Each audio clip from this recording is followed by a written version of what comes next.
सभापति महोदय, परसों आपको मालूम है कि देश के पंतप्रधान जी का, प्राइम मिनिस्टर का यहाँ पे भाषण हुआ और सदन में भाषण करते वक्त उन्होंने कहा कि मुंह को खून लगा है।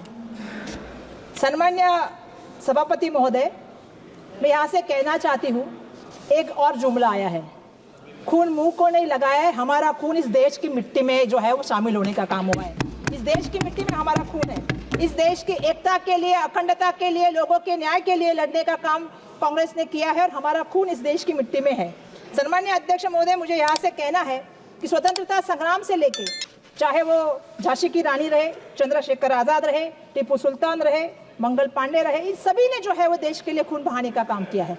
मुझे आज इस बात की यहाँ पे गर्व महसूस होता है कि जिस तरह से किसी ने कहा था कि हम लाल आंखें दिखाएंगे, 56 इंच की छाती दिखाएंगे, सर्जिकल स्ट्राइक करेंगे, लेकिन आज इंदिरा गांधी जी ने सर्जिकल स्ट्राइक करके भी दिखाया था।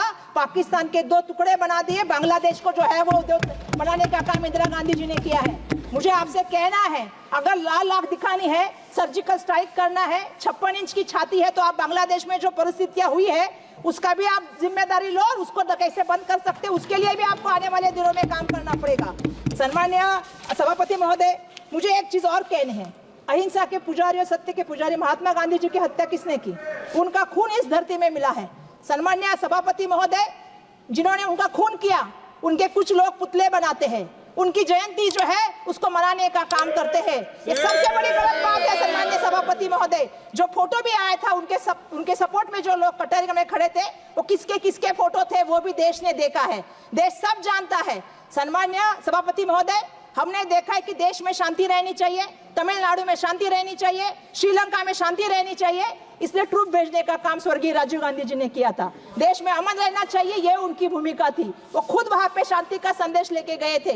मैं इसलिए ये कहना चाहती हूँ, 1 साल से मणिपुर जल रहा है, लेकिन 1 साल से देश के प्राइम मिनिस्टर को वक्त नहीं है कि वो मणिपुर में जाए। मणिपुर हमारे देश का हिस्सा है। आज वहां के लोग यहाँ पे आके बात करते हैं, वहां के लोग वहां के गुहार लगाते हैं, लेकिन देश के प्राइम मिनिस्टर के पास वहां जाने के लिए टाइम नहीं। सम्मान्य अध्यक्ष महोदय, मैं आपसे और भी एक बात कहना चाहती हूँ। लोकसभा के इलेक्शन के वक्त देश के प्राइम मिनिस्टर प्रचार के लिए मुंबई में आए, जिस रास्ते से चले उसके 2 दिन पहले मुंबई में घाटकोपर में घटना हुई थी, उसमें कुछ लोग घायल हुए थे। बाजू में अस्पताल था, राजवाड़ी अस्पताल, लेकिन देश के प्राइम मिनिस्टर घायलों को देखने नहीं गए, मृतकों की फैमिली को मिलने नहीं गए। इतनी संवेदना देश के प्राइम मिनिस्टर के लिए में है, लोगों के लिए। तो हम